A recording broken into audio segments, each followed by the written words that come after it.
अंजलि, हे भगवान, ये मैंने क्या कर दिया? क्या कर दिया मैंने?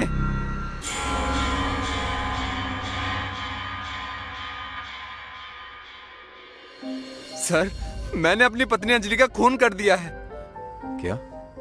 पर क्यों मारा तुमने अपनी पत्नी को? सर, मैं नशे में था, कुछ समझ नहीं पाया। मैंने तो सिर्फ उसे डराने के लिए गन उठाई थी। पता नहीं गोली कब चल गई सर। अच्छा, ठीक है, चलो।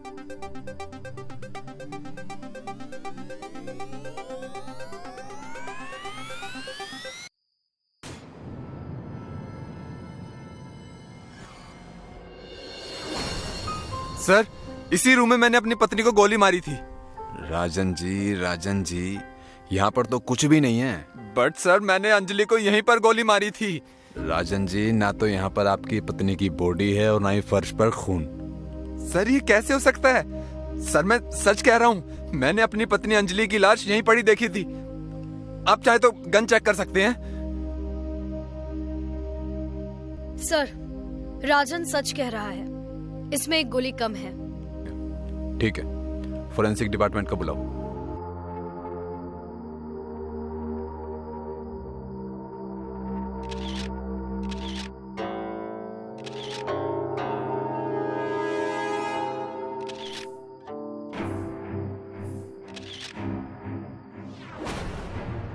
खून के निशान तो हैं, पर लाश यहां से कौन ले जाएगा और किस लिए? हेलो, क्या? सर, वर्सोवा नदी के पास अभी एक औरत की लाश मिली है।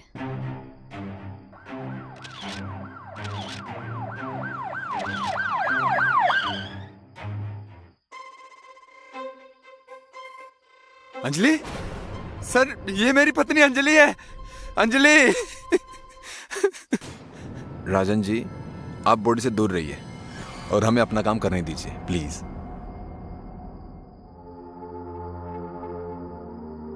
राजन जी, आपकी पत्नी की बॉडी में कहीं भी गोली लगने के निशान नहीं है। ये कैसे हो सकता है? मैंने खुद गोली मारी थी सर। सर, मुझे ये झुमका मिला है। ये झुमका? ये झुमका तो अंजलि की छोटी बहन निधि का है। इसे हमने गिफ्ट किया था निधि के बर्थडे पर। क्या अंजलि और निधि के बीच में कोई झगड़ा था? सर, निधि प्रॉपर्टी को लेकर अक्सर अंजलि से लड़ती थी। कभी कभी तो नौबत हाथापाई पर भी आ जाती थी। प्रॉपर्टी का क्या मसला था? प्रॉपर्टी का कोई मसला नहीं था। अंजलि खुद चाहती थी कि प्रॉपर्टी निधि के नाम हो जाए, लेकिन उसे ड्रग्स की बुरी लत लग गई थी। इसलिए अंजलि ने उसे कहा था कि अगर प्रॉपर्टी चाहिए तो उसे ड्रग्स छोड़नी पड़ेगी। ये निधि कहाँ है? निधि ज्यादातर अपने पनवेल वाले फार्म हाउस पर ही रहती है।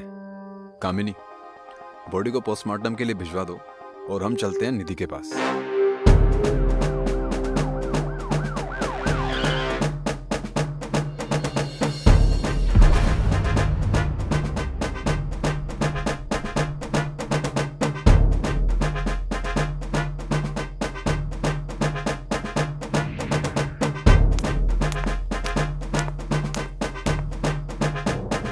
Sir, suicide note. मैंने अपने नशे की लत को पूरी करने के लिए अपनी बड़ी बहन अंजलि को मार दिया। मुझे जीने का कोई हक नहीं। दीदी, हो सके तो मुझे माफ कर देना।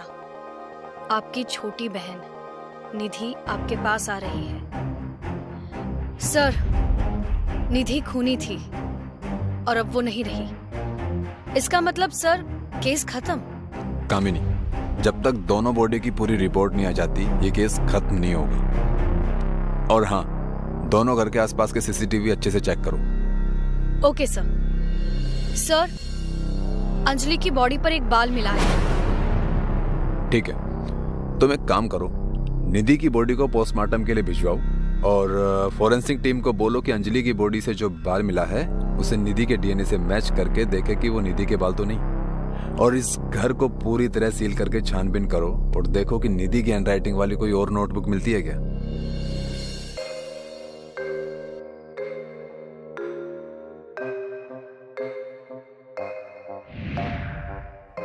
सर, एक डायरी मिली है।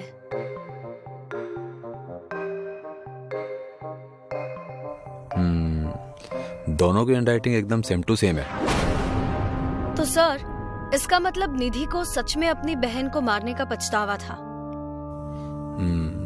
हो सकता है।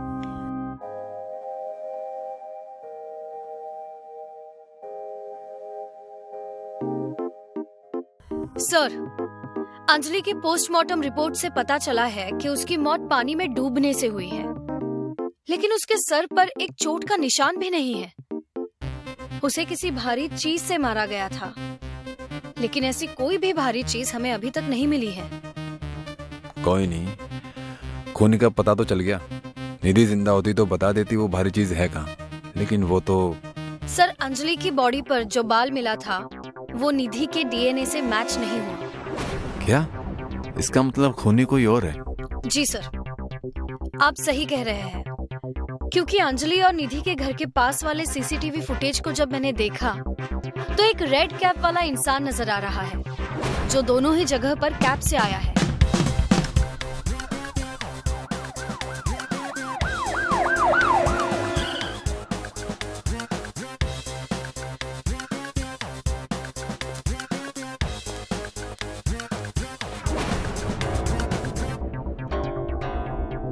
राजन जी, पूरी तरह छानबीन करने के बाद हमें यही पता चला कि निधि ने पहले अपनी बहन को मारकर बेहोश कर दिया, फिर उसे नदी में फेंक दिया, जिससे पानी में डूबने से अंजलि की मौत हो गई। एक लाइन में कहें तो निधि ने ही अंजलि का खून किया और फिर पछतावा करते हुए उसने आत्महत्या कर ली।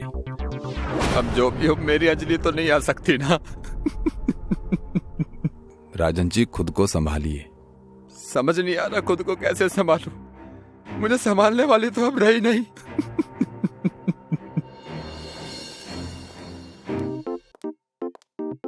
सर, आपने डीएनए रिपोर्ट की बात राजन से क्यों छुपाई?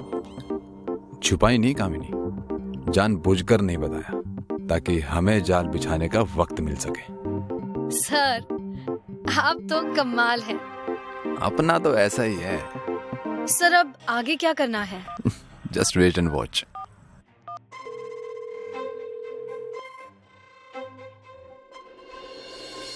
Hello, cab company? मैं इंस्पेक्टर राठौड़ बोल रहा हूँ। कोला कैब कंपनी को छोड़कर बाकी सभी कैब कंपनीज आज के लिए बंद कर दीजिए, और कमल रोड मैंगो विला के लिए जो भी कोला कैब जाए उसकी डिटेल मुझे तुरंत चाहिए।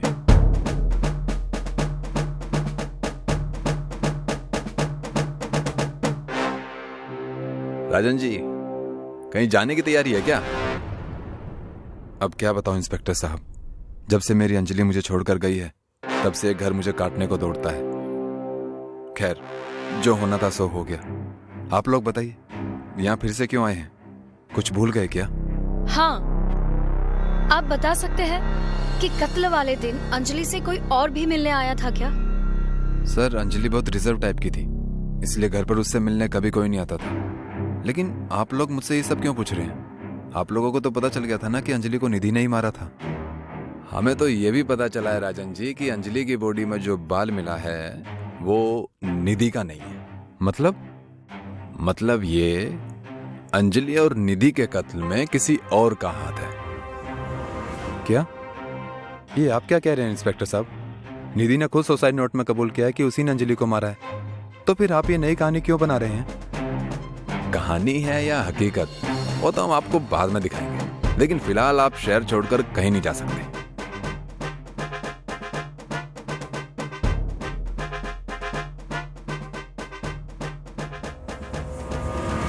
सर, अंजलि और निधि के कत्ल वाले दिन जिस नंबर से कैब बुक हुई थी वो नंबर यही है। हेलो, ओके, ठीक है, ड्राइवर का नंबर भेज दीजिए जल्दी।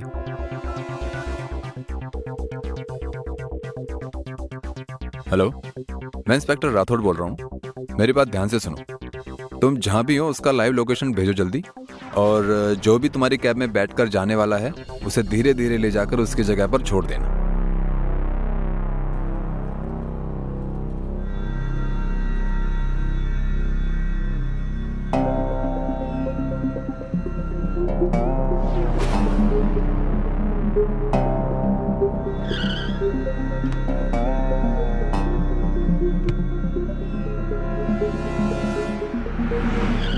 क्यों फोन करके बुलाया?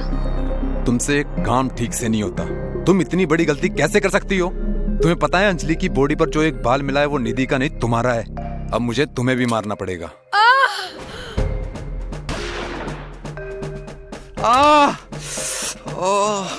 बहुत हो गया लुक्का छुपी करके, अब सच बोलने का समय आ गया है। ये बताओ क्यों मारा तुमने अंजलि और निधि को? अब मैंने तुम्हें मना किया था ना यहाँ आने के लिए, फिर तुम क्यों आई? मत भूलो कि अभी तक हमारा तलाक नहीं हुआ है, फिर भी ज्यादा के लालच में तुमने अमीरजादी अंजलि को फंसाकर जो उससे शादी की है ना। अगर सोचो अंजलि को तुम्हारी सच्चाई के बारे में पता चल जाए तो तुम्हारा क्या होगा? तो तुम ब्लैकमेल कर रही हो? क्या चाहती हो? ज्यादा कुछ नहीं, बस हर महीने 5 लाख। राजन, शादीशुदा होने के बावजूद भी तुमने मुझसे शादी की सिर्फ और सिर्फ मेरी जायदाद के लिए। इतना बड़ा धोखा। लेकिन अब मैं अपनी सारी जायदाद निधि के नाम कर दूंगी और तुम्हें तलाक देकर भिखारी बना दूंगी। तुम जिंदा रहोगी तब ना।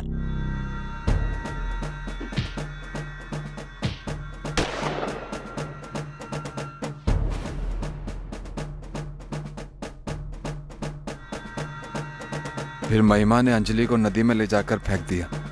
हमने निधि पर दबाव डालकर उससे लेटर लिखवाया, उसे फंसाया ताकि जायदाद का कोई हकदार ना बचे और सारी जायदाद तुम हड़प लो। प्लानिंग तो बहुत अच्छी की थी तुम दोनों, लेकिन अफसोस प्लान फेल हो गया। अंजलि और निधि को जान से मारने के जुर्म में तुम दोनों को गिरफ्तार किया जाता है।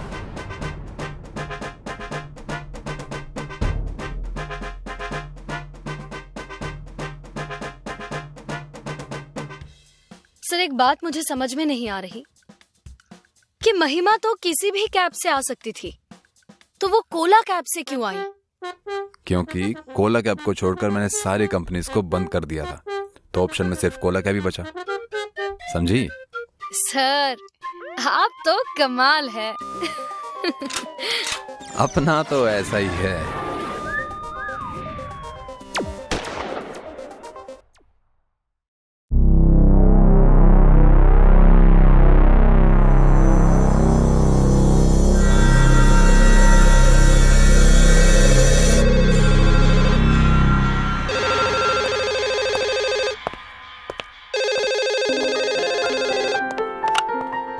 Hello, inspector Rathore speaking.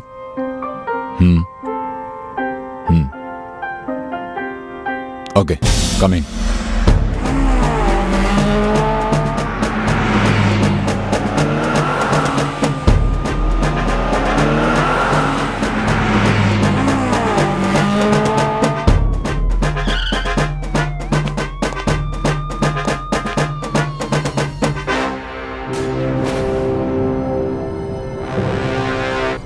Sir, body देखकर लग रहा है कि इसकी मौत जहर से हुई है। बॉडी पूरी नीली पड़ गई है। किसी को पता है ये सब कैसे हुआ?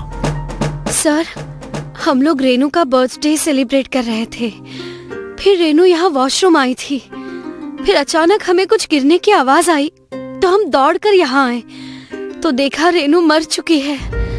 वैसे तो पोस्टमार्टम से पता चल ही जाएगा रेनू की मौत कैसे हुई है, बट बॉडी देखने से तो हमें कॉन्फिडेंस है कि इसकी मौत जहर खा के हुई है। हो सकता है सुसाइड हो।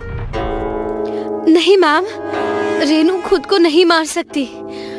खुद को तो वो मारता है जो अपनी जिंदगी से दुखी हो, मगर रेनू तो बहुत ही खुशमिजाज लड़की थी। इसका मतलब रेनू का खून हुआ है? जी, हो सकता है इस रमेश ने मारा हो। रमेश और उसके बीच कुछ दिनों पहले पैसों को लेकर बहुत बड़ा झगड़ा हुआ था। ये क्या बकवास कर रही हो तुम पाकी? सर, ये सच नहीं है। झगड़ा तो रेनू का इससे हुआ था। इसने तो रेनू को जान से मारने की भी धमकी दी थी।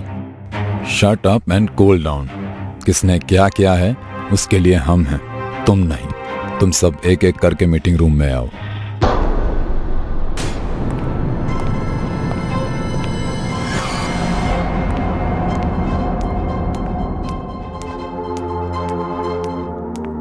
आई नो सर, आपको क्या जानना है? बात दरअसल ऐसी है कि ऑफिस में काम करते हुए रमेश एक्स्ट्रा इनकम के लिए लोगों को ब्याज पर पैसे दिया करता था। रेनू ने भी उससे पैसे लिए थे, लेकिन लौटाने में देर हो गई तो दोनों का बहुत बड़ा झगड़ा हुआ था। मुझे कुछ नहीं सुनना रेनू, तुम बस ये बताओ कि मेरे पैसे कब दोगी? अगले महीने सैलरी आने पर दे दूंगी, पक्का। पिछले 3 महीने से तुम यही बकवास करके अपना उल्लू सीधा कर रही हो रेनू, पर अब नहीं, मुझे मेरे पैसे चाहिए, वो भी कल तक। कल तक? रमेश प्लीज प्लीज समझने की कोशिश करो। कल तक नहीं हो पाएगा, पर अगले महीने में पक्का रिटर्न कर दूंगी। और प्लीज अब बस करो, बस करो, सब देख रहे हैं। देख रहे हैं तो देखने दो, इनको भी तो पता चले कि उधार पर चलने वाली जिंदगी कैसी होती है। रमेश, तुम लिमिट क्रॉस कर रहे हो। लिमिट की ऐसी की तैसी, मुझे कल तक पैसे चाहिए तो चाहिए। अब इसके लिए चाहे तुम चोरी करो, डाका डालो या खुद को बेचो।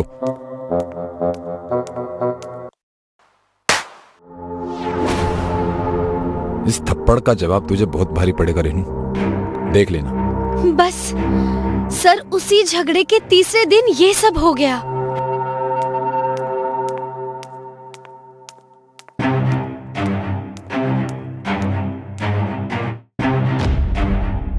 अब अपने झगड़े की वजह भी बता दो।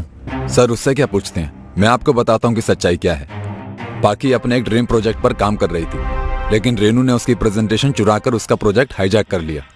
लेकिन ये बात छुप नहीं पाई और पाकी को सच पता चल गया और फिर दोनों के बीच में हाथापाई हो गई। उसी हाथापाई में पाकी ने रेनू को जान से मारने की धमकी दी थी सर। तो तुम्हारे हिसाब से इस ऑफिस में पाकी ही एक ऐसी एम्प्लॉय है जो रेनू को मार सकती है? सर मेहनत की रोटी जब कोई ले उठता है ना तो बहुत गुस्सा आता है। पाकी का प्रोजेक्ट पूरे 50 करोड़ का था सर।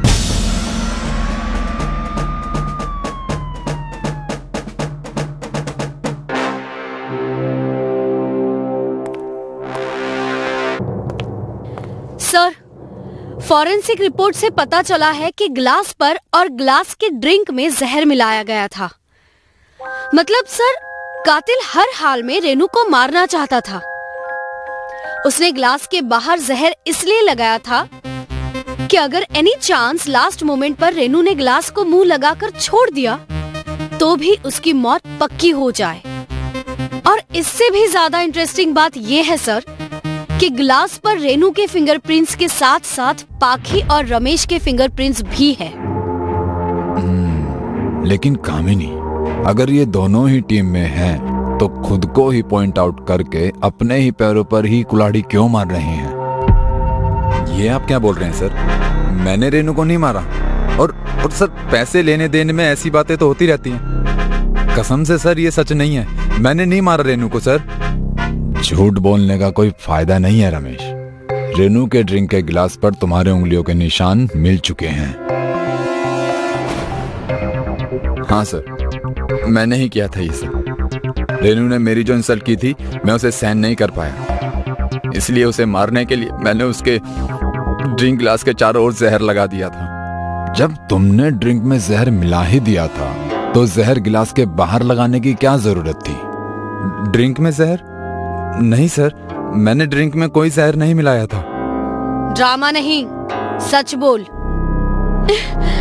तो और क्या करती मैं? रेनू ने मेरे 50 करोड़ के प्रोजेक्ट की चोरी की थी और 2-4 दिन में ही वो मेरे बॉस प्रदीप की भी करीबी बन गई थी। सीनियर होने के बावजूद मैं उसकी जूनियर बनती जा रही थी। अपनी जगह वापस हासिल करने के लिए उसे अपने रास्ते से हटाना जरूरी था मेरे लिए, इसलिए मैंने ये सब किया। पाखी मैम, 1 मिनट के लिए इसे पकड़ लेंगी क्या?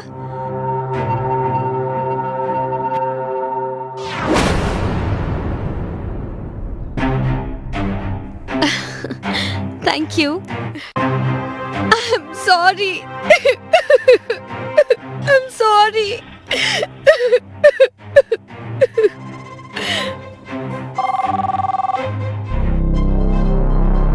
हेलो जी, क्या? सर 1 मिनट। सर, शॉकिंग न्यूज है। पोस्टमार्टम रिपोर्ट के हिसाब से रेनू की मौत ड्रिंक पीने से नहीं हुई। एक्चुअली उसने ड्रिंक पिया ही नहीं था। उसकी मौत साइनाइड से हुई है, जो उसके लिपस्टिक में मिला है। ये केस तो उलझता ही जा रहा है। अगर रेनू की मौत लिपस्टिक में लगे साइनाइड से हुई है तो इसका मतलब पिक्चर में कोई तीसरा भी है और उसी तीसरे ने रेनू को मारा है। कामिनी, पाखी ने क्या बताया था? रेनू अपने बॉस के करीब पहुंच गई। ऐसा करो, स्टाफ और बॉस दोनों को बुलाओ, एक खेल खेलते हैं।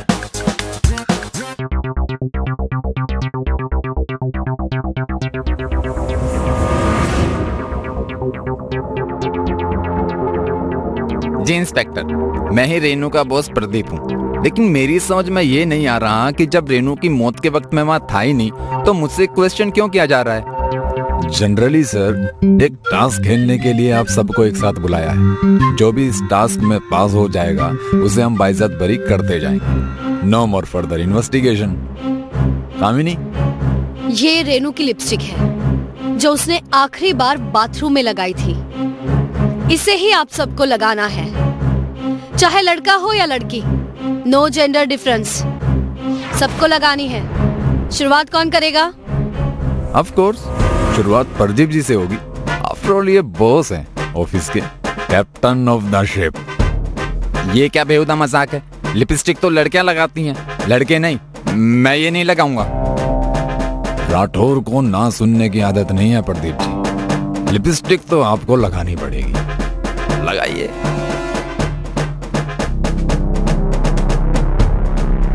इंस्पेक्टर स्टॉप इट, रुक जाओ। इसमें साइनाइड लगा है, इसे लगाया तो मर जाऊंगा मैं।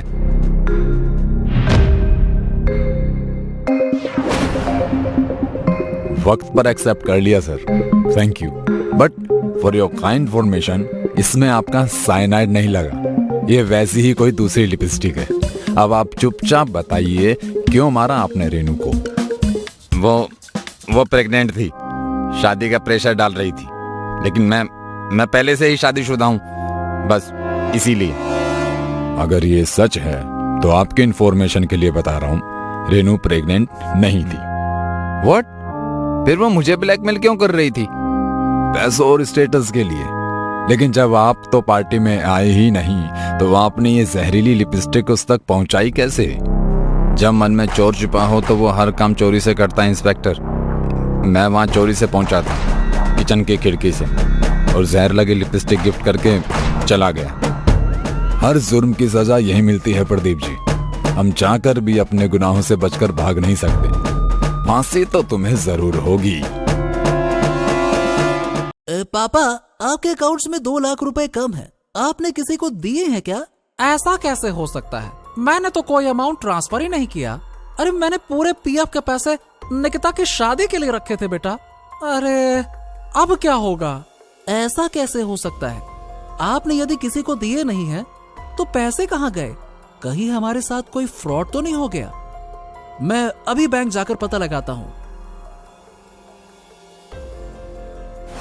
मैनेजर साहब, मैं सच कह रहा हूँ, आप मेरा यकीन कीजिए। हमने किसी को भी 2 लाख रुपए नहीं दिए हैं, फिर भी हमारे अकाउंट से पैसे कैसे चले गए? सर आप परेशान मत होइए, मैं अभी आपका अकाउंट चेक करवाता हूँ, सारी बातें पता चल जाएंगी। आइए आइए बैठिए। बैंक मैनेजर अपने लैपटॉप पर अकाउंट नंबर डालकर डिटेल चेक करने लगा। कुछ देर वो ध्यान से लैपटॉप पर देखता है, फिर लैपटॉप ऋतिक की ओर घुमाकर बोला, सर देखिए, आपने 4 बार में 2 लाख रुपए ऑनलाइन ट्रांसफर किए। पहले 35,000, फिर 55,000, फिर एक बार 45,000 और फिर ये देखिए आखिरी में 65,000 रुपए। ये देखिए पूरी डिटेल, डेट और टाइम दोनों ही मेंशन है। मैनेजर के लैपटॉप में पूरी डिटेल देखकर ऋतिक का सर घूम गया। आहा, मैं क्या, आपकी बात सही है, मगर मेरे पापा का अकाउंट किसी भी मोबाइल नंबर से लिंक ही नहीं है, तो ऑनलाइन पेमेंट हो कैसे गई? ऐसा कैसे हो सकता है? इस अकाउंट में तो मोबाइल नंबर लिंक है सर, ये रहा। मैनेजर के कहने पर ऋतिक ने मोबाइल नंबर देखा तो हैरानी से बोला, सर ये नंबर किसका है? मुझे नहीं पता। वैसे ये नंबर हमारे अकाउंट से कैसे लिंक हुआ? ऋतिक की बात सुनकर मैनेजर भी चकरा गया और बोला, सर लगता है आपके साथ साइबर क्राइम हुआ है। आपको पुलिस के पास जाना होगा। मैनेजर के कहने पर ऋतिक तुरंत पुलिस स्टेशन पहुंचा। सर, अब आप ही हमें बचा सकते हैं। प्लीज, मेरी बहन की शादी है और हमारे सारे पैसे लूट लिए गए हैं। कुछ कीजिए सर, कुछ कीजिए। अरे अरे अरे अरे अरे, जरा शांति से बैठो, बैठो बैठो, ये लो पानी पियो। अब पूरी बात आराम से बताओ, क्या होगी बताओ। इंस्पेक्टर राठौर के समझाने पर ऋतिक कुछ देर खामोशी से बैठ जाता है और फिर उसके बाद ऋतिक ने उन्हें सारी बातें अच्छे से बताई। गजब चालबाजी है भाई। पहली बार सुनने में आ रहा है कि मोबाइल नंबर लिंक नहीं है और उसके बावजूद भी पैसा अकाउंट से गायब हो गया। वाह, क्या तेज लोग हैं यार। तो भैया ऐसा है कि ये मामला साइबर क्राइम का नहीं बल्कि क्राइम का है। आप एक काम करिए, मुझे वो नंबर दीजिए जो आपके अकाउंट से लिंक हो गया है। अब यही नंबर इस पूरे खेल से पर्दा उठाएगा। इंस्पेक्टर राठौर के मांगने पर ऋतिक ने वो नंबर इंस्पेक्टर राठौर को दे दिया। इंस्पेक्टर राठौर ने कामिनी जी की ओर देखकर वो नंबर उनकी ओर बढ़ा दिया। कामिनी जी ने तुरंत वो नंबर लिया और टेलीकॉम डिपार्टमेंट से उस नंबर के ओनर का पता किया। नंबर एक सब्जी वाले का निकला। राठौर कामिनी जी के साथ तुरंत सब्जी वाले के पास पूछताछ के लिए पहुंच गए। हाँ सब्जी वाले भैया। हाँ भाई साहब, महाराज जरा ये नंबर बा तो देखो, ये तुम्हारा है का? है कैसन बात कर रहे हैं बाबूजी? रोड पर सब्जी बेचता हूँ। 2 वक्त का खाना ठीक तरह से नसीब हो ही जाए, वो है हमारे लिए बड़ी बात है। अरे ना हमारे पास कोनो फोन है और ना ही कोई नंबर। अरे ये सब तो अमीरन का चोचला है बाबूजी, हम कहाँ।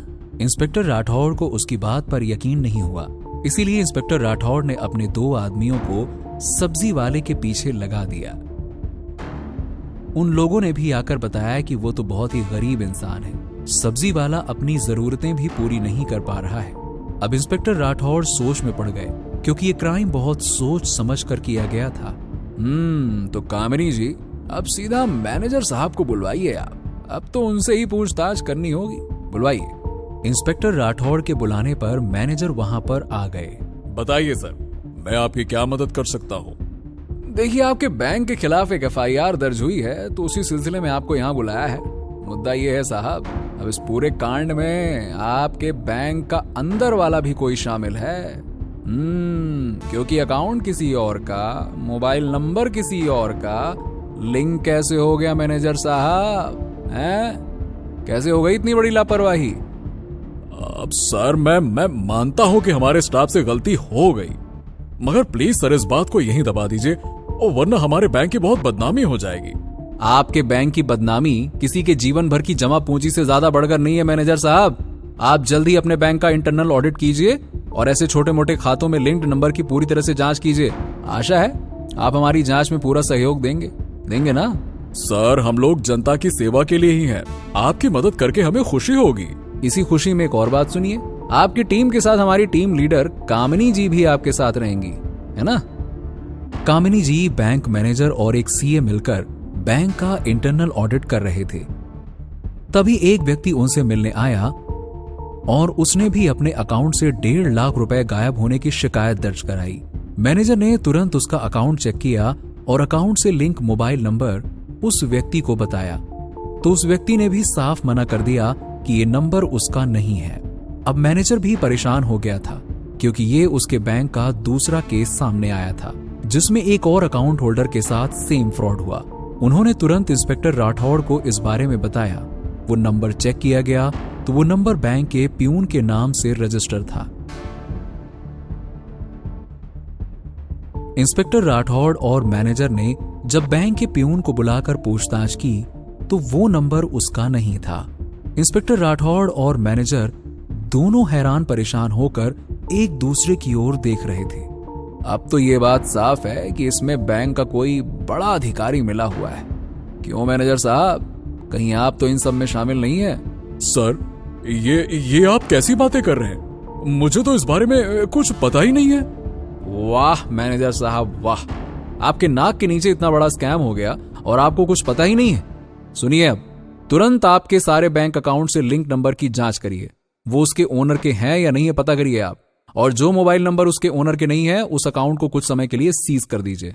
और कामिनी जी, आप एक लिस्ट बनाइए जिनके भी अकाउंट से इस 1 साल में पैसे निकाले गए हैं, किस अकाउंट में गए हैं और कहां से ट्रांसफर हुए हैं, सबकी लिस्ट बनाइए। इसके अलावा ओ मैनेजर साहब, इधर देखिए आप, आपके बैंक के वॉलेट में कब कब चेकिंग होती है और कितने लोग होते हैं वो बताइए आप। ये आप कैसी बातें कर रहे हैं सर? अकाउंट सीज कर दीजिए। अरे मेरे बैंक का नाम खराब हो जाएगा सर। गजब आदमी हो यार आप, आपको आपके नाम की पड़ी है और यहाँ लोगों की मेहनत का पैसा जो खतरे में है उसका क्या? जो पूछा है उसका ठीक ठीक जवाब दीजिए आप, बताइए। अब देखिए सर, मैं महीने में पहले रविवार को अकेले ही आकर पूरे बैंक को अच्छे से चेक करता हूँ, वॉल्ट और सिक्योरिटी दोनों। और वैसे भी पैसे ना तो वॉल्ट से चोरी हुए हैं ना ही सिक्योरिटी तोड़ के। हाँ, वो हमें भी पता है, लेकिन क्राइम को हर एक एंगल से इन्वेस्टिगेट करना पड़ता है। वैसे थैंक यू कोऑपरेट करने के लिए। इसके बाद इंस्पेक्टर राठौड़ के कहने पर जब जांच की गई तो कई सारे ऐसे अकाउंट हैं जिन पर अलग अलग लोगों के नंबर लिंक थे। ये नंबर भी ऐसे लोगों के नाम पर रजिस्टर थे जो कभी मोबाइल भी अफोर्ड नहीं कर सकते थे। मगर सबसे बड़ा सवाल था कि इन सब के पीछे किसका हाथ है। जांच के बाद एक पुलिस वाला राठौड़ के पास एक रिपोर्ट लेकर आता है और उनको देकर चला जाता है और राठौड़ रिपोर्ट को पढ़ने लगते हैं और कुछ सोच रहे होते हैं। तभी कामिनी जी राठौड़ को परेशान देखकर कहती हैं, सर, आपको क्या लगता है इस पूरे वारदात के पीछे किसका हाथ होगा? क्योंकि जो कोई भी है वो बहुत बड़ा मास्टरमाइंड है। इतनी सफाई से क्राइम किया है कि कोई क्लू ही नहीं है। कामिनी जी, क्राइम करने वाला कितना ही शातिर क्यों ना हो, कोई ना कोई सुराग तो जरूर छोड़ता है। ये देखिए, इस क्राइम का क्लू ये रहा। कहते हुए इंस्पेक्टर राठौड़ ने रिपोर्ट कामिनी जी की ओर बढ़ा दी, जिसे देखते ही कामिनी हैरान रह गई और मुस्कुराते हुए बोली, सर, आप कमाल हैं, कैसे कर लेते हैं आप ये सब कुछ? अपना तो ऐसा ही है। अब तुम्हें पता है ना तुम्हें क्या करना है। जी सर, मुझे सब पता है।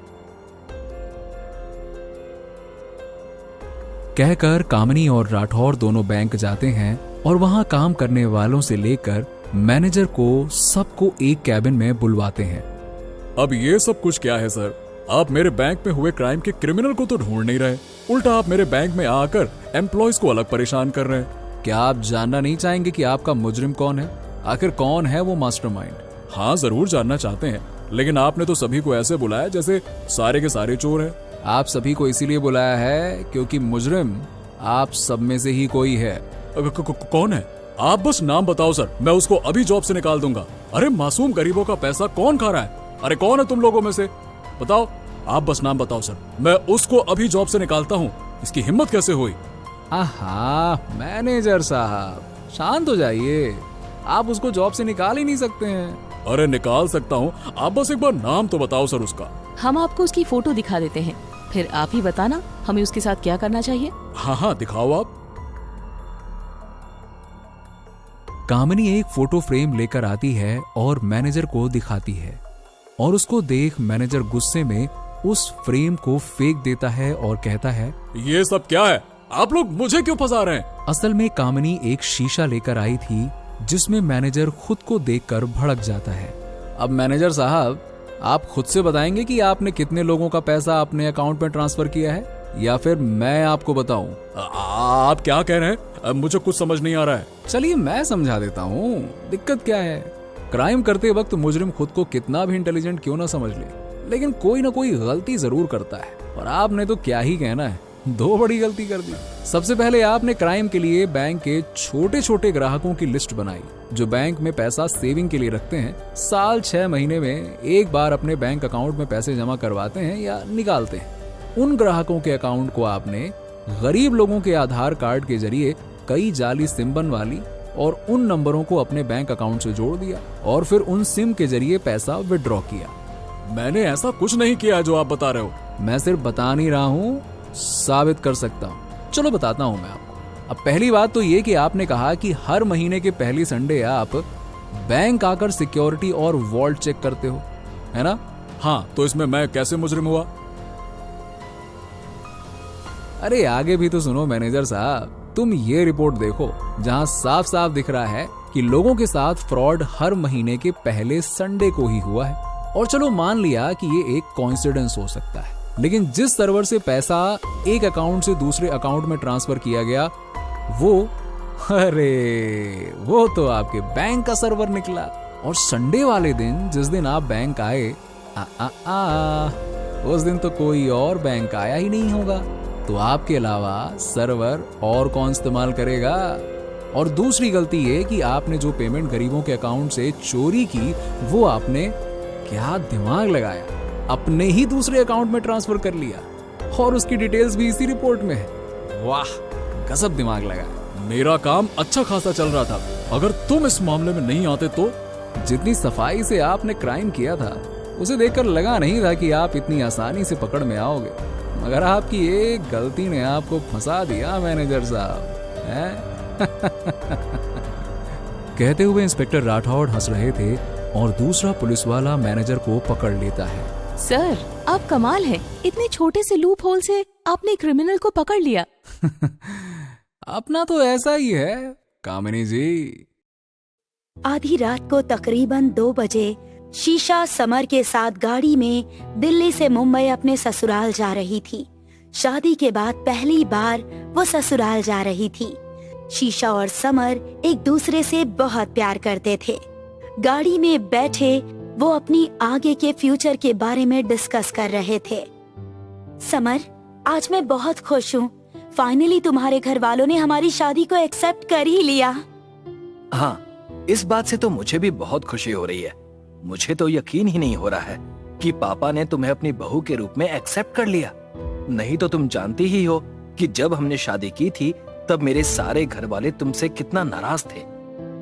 मुझे ऐसा लग रहा है कि अब सब कुछ ठीक हो जाएगा। ऐसे ही प्यार भरी बातें करते करते वो घर जा रहे थे। तभी अचानक कुछ गुंडे उनकी गाड़ी के सामने आ गए। उन सब ने एक काले कपड़े से अपने मुंह को ढक रखा था। समर ने जोर से ब्रेक लगाई। सारे गुंडों ने उनकी गाड़ी को चारों ओर से घेर लिया और गाड़ी के दरवाजे का लॉक तोड़ दिया और जबरदस्ती गाड़ी में बैठ गए। उन्होंने समर और शीशा के सारे गहने छीन लिए और उनमें से एक आदमी ने गाड़ी चलाना शुरू किया। शीशा और समर बहुत डर गए थे। वो उनसे अपनी जिंदगी की भीख मांगने लगे। प्लीज हमें छोड़ दीजिए। आपको गहने, पैसे, जो कुछ भी चाहिए सब कुछ ले लीजिए, लेकिन प्लीज हमें छोड़ दीजिए। हम पुलिस या किसी और को कुछ नहीं बताएंगे, प्लीज हमें जाने दीजिए। उन लोगों के बहुत गिड़गिड़ाने के बाद गुंडों ने समर को गाड़ी से बाहर निकाला, लेकिन वो शीशा को अपने साथ लेकर गए। समर ने गाड़ी के पीछे दौड़ लगाई, लेकिन वो गाड़ी दूर जंगल में ले गए थे। समर को कुछ समझ नहीं आ रहा था। समर ने अपने मोबाइल में नजदीकी पुलिस स्टेशन सर्च किया और सीधे पुलिस स्टेशन पहुंच गया। मैम, प्लीज मेरी मदद कीजिए, मेरी वाइफ को बचा लीजिए मैम, प्लीज। पहले शांत हो जाओ और बताओ कि हुआ क्या तुम्हारी वाइफ को। समर ने सारी बात कामिनी को बताई। कामिनी ने फौरन इंस्पेक्टर राठौर को कॉल किया और सारी बात बताई। ओके कामिनी, एक काम करो, समर की एफआईआर लिख लो और शहर के सारे पुलिस स्टेशन में शीशा की तस्वीर भिजवा दो। मैं बस पुलिस स्टेशन पहुंच ही रहा हूँ। Okay sir.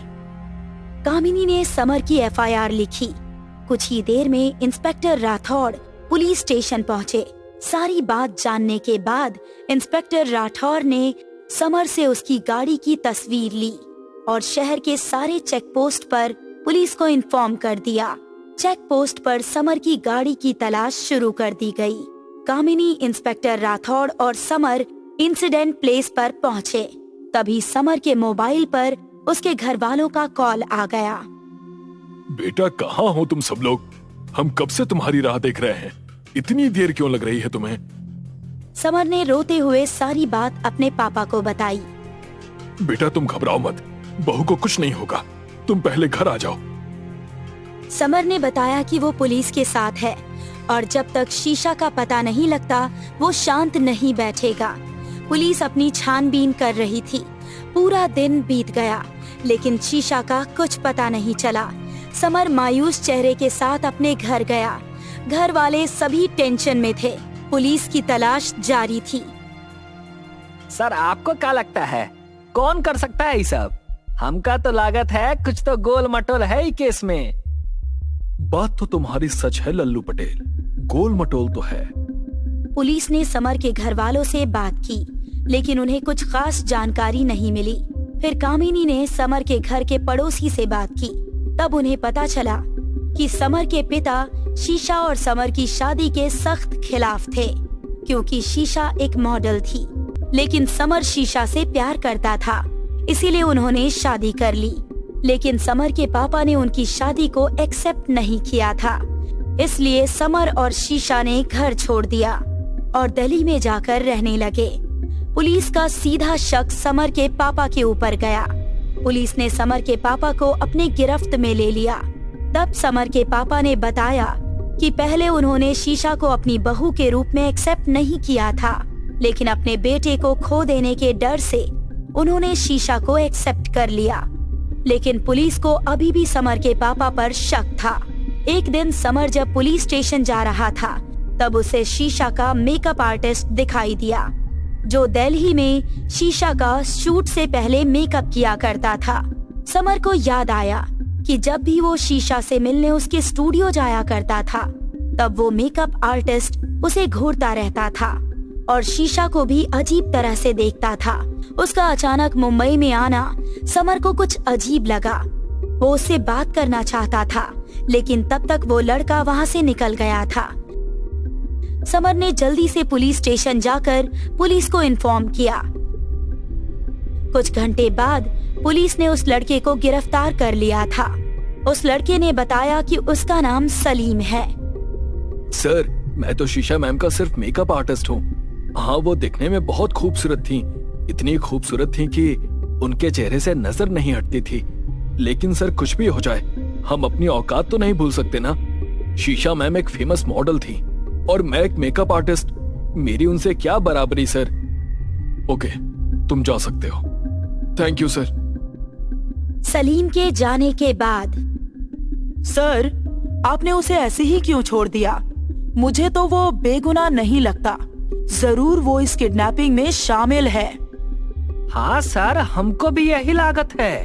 ये मेकअप मैन मेकअप के साथ साथ कहानी भी बहुत ही अच्छी बनावट है। जो दिखाया जाता है जरूरी नहीं कि हमेशा वैसा ही हो। कभी कभी कुछ धागों को जानबूझकर जोड़ा जाता है ताकि हम गुमराह हो जाएं। अगले दिन पुलिस स्टेशन में लालू हवलदार एक सीसीटीवी फुटेज लेकर आया, जिसमें समर की कार के जंगल की तरफ जाने का वीडियो था। जंगल जाने के लिए बीच में एक हाईवे आता है। उस वीडियो में एक आदमी ने चेक पॉइंट पर अपना हाथ बाहर निकाला था, जिस पर एक टैटू बना हुआ था। पुलिस ने उस टैटू के बारे में जानकारी निकाली। उस शॉप के सीसीटीवी फुटेज में उसका चेहरा साफ दिखाई दे रहा था। शॉप के ओनर ने बताया कि उसका नाम रंगा है और उसने 1 महीने पहले ही वो टैटू बनवाया था। सभी वापस पुलिस स्टेशन आ गए। तभी पुलिस के पास समर और उसके पापा की कॉल हिस्ट्री के रिकॉर्ड्स की रिपोर्ट आ जाती है, जिसमें वो लोग नोटिस करते हैं कि एक कॉल बार बार समर को आ रहा था। कामिनी ने जब वो नंबर ट्रैक किया तो पता चला कि वो तो फॉरेस्ट एरिया से आ रहा है। कामिनी, इंस्पेक्टर राठौड़ और लालू हवलदार फॉरेस्ट एरिया की तरफ गए। कुछ देर अंदर जाने के बाद कुछ गुंडों ने पुलिस पर हमला किया। गुंडे और पुलिस के बीच में हाथापाई हुई। हाथापाई में इंस्पेक्टर राठौड़ और कामिनी ने गुंडों को पकड़ लिया।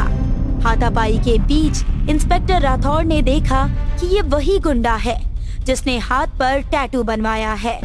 इंस्पेक्टर राठौड़ समझ गए कि उसी रात समर की कार भी किसी ने चुराई थी। सबको गिरफ्तार करने के बाद जो सच था वो उनके सामने आया। चलो अब सीधे सीधे बताओ कि सच्चाई क्या है। बताओ, नहीं तो ससुराल वाली खातिरदारी करनी पड़ेगी और शायद वो तुम्हें रास ना आए। सर, मेरा नाम रंगा है। मैं तो छोटी मोटी चोरी करके अपना गुजारा करता हूँ, लेकिन अभी हम लोग को ज्यादा पैसे चाहिए थे। तभी हमारे पास एक आदमी आया, उसने हमें 5 लाख रुपए दिए ये मर्डर करने के लिए। किसने पैसे दिए थे तुम्हें, बताओ। सो मिस्टर आदर्श पति जी, बोलो, क्यों किया तुमने ये सब? सर, मुझे माफ कर दीजिए सर। मैं शीशा को मारना नहीं चाहता था, लेकिन मैं क्या करता, मुझे कुछ समझ में नहीं आ रहा था। समर हाथ जोड़कर रोते हुए। समर ने बताया कि वो शीशा से बहुत प्यार करता था, लेकिन उसका मॉडलिंग करना उसे पसंद नहीं था। उसने शीशा को समझाने की बहुत कोशिश की, मगर शीशा अपना काम छोड़ने के लिए तैयार नहीं थी। उस बात से उन दोनों के बीच में बार बार झगड़ा होने लगा। समर को कुछ समझ नहीं आ रहा था कि वो शीशा का साथ दे या फिर अपने परिवार वालों के पास वापस लौट जाए। वो शीशा को किसी और का भी होते हुए नहीं देख सकता था। एक दिन गुस्से में आकर उसने शीशा को मारने का प्लान बनाया और उसने ही रंगा को कांटेक्ट किया था और शीशा को किडनैप करवाने का प्लान बनाया और उसे मरवा दिया। समर ने अपना गुनाह मान लिया। समर ने जैसे ही अपना गुनाह मान लिया, उसकी आंखें फटी की फटी रह गई, क्योंकि सामने शीशा खड़ी थी, वो भी जिंदा। तुमने ये सब किया समर? मैंने तुम पर विश्वास किया, इतना प्यार किया, और तुमने मुझे ही मारना चाहा। ये तो मेरी किस्मत अच्छी थी कि जिन गुंडों को तुमने मुझे मारने के लिए कहा था, उन्होंने ज्यादा पैसों की लालच में मुझे नहीं मारा और तुम्हारा असली चेहरा मेरे सामने आ गया। अपने गुनाह को प्यार का नाम मत दो। अगर तुम सच में शीशा से प्यार करते तो उसके काम की भी रेस्पेक्ट करते। तुम्हें एक खूबसूरत बीवी चाहिए थी बस। अब जेल में बैठकर आराम से अपने प्रमोशन के ऐड बनाना। प्यार का ऐसा भी एक चेहरा होता है, ये आज देख लिया। लेकिन सर, आप कभी किसी गुनहगार को नहीं छोड़ेंगे, ये बात आज कंफर्म हो गई। आपका जवाब नहीं सर। हाँ सर, आप तो बहुत है बढ़िया हो। अपना तो ऐसा ही है कामिनी। इंस्पेक्टर राठौर और कामिनी पुलिस स्टेशन में अपना काम कर रहे थे। तभी वहां लालू पटेल आता है। Good morning sir ji. Good morning madam ji. Good morning Lalu Patel. Very good morning Lalu साहब। कहिए, आज क्या प्लान है आपका? वो प्लान तो कुछ नहीं मैडम जी, बस सबके लिए चाय लाया हूँ। वाह लालू पटेल जी, आपने तो दिन बना दिया। सब चाय पी रहे थे। लालू पटेल ने टीवी ऑन किया। टीवी में खबर दिखी कि शहर में एक खतरनाक बीमारी फैली है, जिससे बच्चे बीमार हो रहे हैं। इनमें ज्यादातर बच्चों ने बताया कि स्कूल से छूटने के बाद से ही उनके पेट में दर्द होने लगता है। अब ये क्या नया हंगामा खड़ा हो गया सर? ये कौन सी बीमारी ने जन्म लिया है जो बच्चों पर हावी हो गई है? कामिनी, इस बीमारी के बारे में WHO ने कोई रिपोर्ट दी है? नहीं सर, कोई रिपोर्ट नहीं मिली है। कल तक तो सब कुछ ठीक था, अब अचानक से ये कौन सी बीमारी आ गई? इंस्पेक्टर राठौर और कामिनी पुलिस स्टेशन से बाहर निकल ही रहे थे कि बाहर मीडिया ने अपनी भीड़ जमा ली और हर कोई सवाल करने लगा। सर, शहर में ये जो अचानक बीमारी फैली है, उसके बारे में आप क्या कहना चाहेंगे? सर, क्या इस बीमारी के बारे में हेल्थ ऑर्गेनाइजेशन से कुछ इंफॉर्मेशन आई थी? देखिए, इस बारे में हमें अब तक कोई रिपोर्ट नहीं मिली है, लेकिन हम जल्द से जल्द इस बात की जड़ तक जाएंगे। मीडिया को जवाब देकर कामिनी और इंस्पेक्टर राठौर अपनी गाड़ी से निकले। कामिनी, क्या लगता है तुम्हें, सारे बच्चे अचानक कैसे बीमार हुए होंगे? सर, मुझे तो लगता है कि जरूर बच्चों ने स्कूल में कुछ खाया होगा, तभी ऐसा कुछ हुआ है। कामिनी, अगर खाने की बात होती तो शायद किसी एक स्कूल में ऐसी प्रॉब्लम होती, पर यहाँ तो सारे स्कूल्स में ऐसा हुआ है। यही तो समझ में नहीं आ रहा है सर, एक साथ कैसे सारे बच्चे बीमार हो सकते हैं। मुझे तो लगता है सर कि ये किसी ने जानबूझकर किया है। हम सिर्फ अंदाजे पर नहीं चल सकते कामिनी, हमें सच्चाई तक पहुंचना होगा, वो भी जल्द से जल्द। हजारों बच्चों की जिंदगी का सवाल है। अगले दिन न्यूज़पेपर और न्यूज चैनल्स पर एक खबर मिली कि शहर के सबसे बड़े उद्योगपति धीरज रायचंद, जो मेडिसिन की फैक्ट्री चलाते हैं, उन्होंने शहर की हालत देखकर दरिया दिल होकर सारे हॉस्पिटल को मेडिसिन 50% डिस्काउंट में दी है। इस बात से शहर के लोगों को और डॉक्टर्स को बहुत दिलासा मिला था। सारे शहर में सिर्फ धीरज रायचंद जी की बात हो रही थी। अगले दिन मीडिया वाले धीरज रायचंद जी का इंटरव्यू ले रहे थे। रायचंद जी, आपने अचानक शहर के लोगों के लिए मेडिसिन पर 50% डिस्काउंट दिया है, इसकी कोई खास वजह? खास वजह बस इतनी सी है कि मैं नहीं चाहता कि मेरे शहर के बच्चे पैसे कम है या पैसे नहीं है इसकी वजह से दवाई ना ले पाए।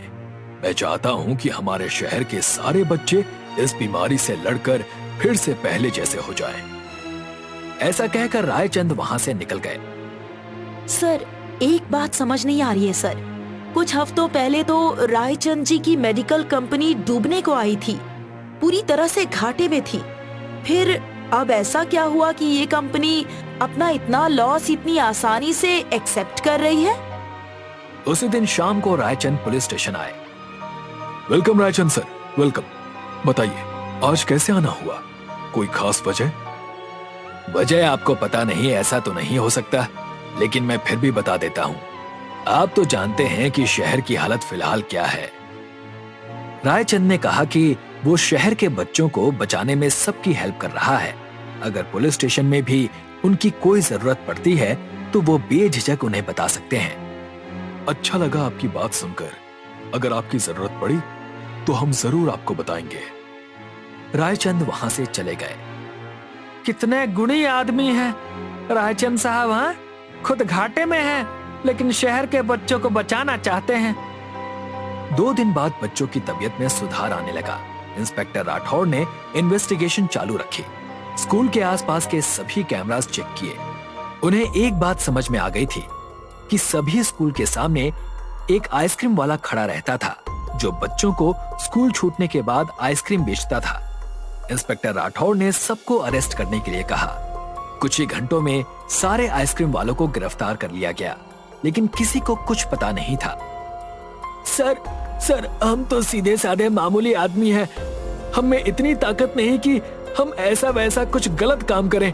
बच्चे जब हमसे आइसक्रीम लेते हैं तभी तो हमारा घर चलता है। हम उन्हें ही नुकसान क्यों पहुंचाएंगे? सभी आइसक्रीम वालों की आइसक्रीम्स की जांच की गई। 2 दिन बाद रिपोर्ट में आया कि आइसक्रीम में कोई मिलावट नहीं थी। बाद में सभी आइसक्रीम वालों को छोड़ दिया गया। कामिनी, कोई सबूत हाथ नहीं आ रहा है। कैसे हम असली गुनहगार को पकड़ेंगे? सर, सबूत नहीं है, लेकिन कुछ क्लू हाथ लगा है। सारे बच्चे स्कूल से आने के बाद बीमार हुए हैं, तो वही कोई ना कोई सबूत जरूर मिलेगा। यस, यू आर राइट कामिनी। राठौर और कामिनी फिर से सारे स्कूल्स में गए छानबीन करने के लिए, और उसमें उन्हें एक बहुत अजीब बात पता चली। हर स्कूल के एक प्यून ने दोपहर के बाद छुट्टी ली थी, और सारे प्यून ने उसी दिन छुट्टी ली थी जिस दिन बच्चे बीमार हुए थे। इंस्पेक्टर राठौड़ ने स्कूल में उस प्यून को ढूंढने के लिए कहा, लेकिन वो स्कूल में नौकरी पर नहीं आया था। इंस्पेक्टर राठौड़ को शक हुआ। उन्होंने उसकी पूरी डिटेल ली और दूसरे स्कूल में चले गए। वहां भी सेम सिचुएशन थी। ये क्या चक्कर है सर? एक ही दिन पे हर एक स्कूल में एक एक प्यून ने दोपहर के बाद छुट्टी ली है, और उसके बाद वो स्कूल आए ही नहीं। ये जरूर किसी ने बड़ी साजिश रची है कामिनी, और हमें गुमराह करने की कोशिश भी की गई है, लेकिन हमें हार नहीं माननी है।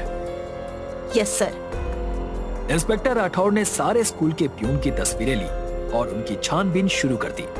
2 दिन बाद एक प्यून पुलिस के हाथ लगा। सर, मुझे छोड़ दीजिए। मैंने कुछ नहीं किया सर, मुझे जाने दीजिए। मेरे छोटे छोटे बच्चे हैं साहब। स्कूल के बच्चे भी किसी ना किसी माँ बाप के बच्चे ही हैं। तुम्हें उन पर दया नहीं आई? अब सीधे सीधे बताओ क्यों किया ये सब? किसके कहने पर किया? वो कौन था ये मैं नहीं जानता साहब। मेरे मोबाइल पर लोकल नंबर से कॉल आया था, फिर उसने मुझे मिलने के लिए बुलाया। प्यून ने बताया कि उसे किसी आदमी ने पैसे दिए थे और साथ ही एक पाउडर की पुड़िया दी थी, जो उसे स्कूल के पानी में मिक्स करनी थी, और वो पानी बच्चे पीते थे। वो पाउडर क्या था ये उसे नहीं पता था। उसने पैसों के लालच में आकर ये सब किया। और क्या जानते हो? बताओ नहीं तो।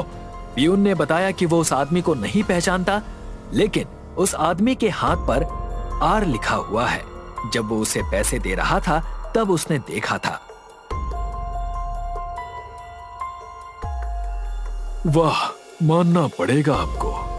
क्या जबरदस्त प्लानिंग की है आपने। इसे कहते हैं सांप भी मरा और लाठी भी नहीं टूटी। सब कुछ आपके हिसाब से, सब कुछ आपने अपने हिसाब से मैनेज किया। क्यों? अब जरा हमें सच बताने की तकलीफ करेंगे या हम हमारे हथकंडे आजमाएं? मैं पिछले 20 साल से हमारी मेडिकल कंपनी चला रहा हूं, लेकिन कभी भी मैं पूरे फायदे में नहीं रहा। रायचंद ने बताया कि उसने विदेशी कंपनी रॉकसन के साथ हाथ मिलाया था। हाथ मिलाते ही उन लोगों ने उसे 1 करोड़ रुपए दिए। ये कंपनी डुप्लीकेट दवाई बनाती है। उसने अपनी दवाई में उनकी दवाई मिक्स कर दी थी। इसी वजह से वो दवाइयों पर 50% की छूट दे रहा था और बच्चों को बीमार करने के लिए रायचंद ने ही प्यून को पैसे दिए थे ताकि बच्चे बीमार हों और रायचंद कंपनी की दवाइयों की सेल ज्यादा से ज्यादा हो। ये सब मैंने पैसों के लालच में आकर किया। मुझे माफ कर दीजिए सर। लालच लालच लालच, किसी को पैसों की लालच, किसी को रोटी की लालच, किसी को दारू की लालच, किसी को सोने चांदी की लालच। प्यून ने अपने काम से गद्दारी की, पैसों की लालच। आपने अपने फर्ज, अपने ईमान को बेचा पैसों का लालच। सही कहा सर आपने। जितना लोग अपनी इच्छा और लालच के पीछे भागते हैं, उतना अगर अपने ईमान से वफादारी करने के लिए भागते तो शायद आज हमारा देश और तरक्की करता। रॉकसन कंपनी के मालिक को गिरफ्तार करने के लिए वारंट निकालो। कुछ ही देर में वारंट आ गया। रायचंद और रॉकसन कंपनी के मालिक कुकरेजा और उन सारे प्यून्स को गिरफ्तार कर लिया गया। काश मैं इनके मन से लालच को भी निकाल पाता कामिनी। कोई अपना फर्ज निभाए या ना निभाए, लेकिन आप और हम हमेशा अपने फर्ज से जुड़े रहेंगे सर। आपने ये केस भी सॉल्व कर लिया सर। आपका जवाब नहीं।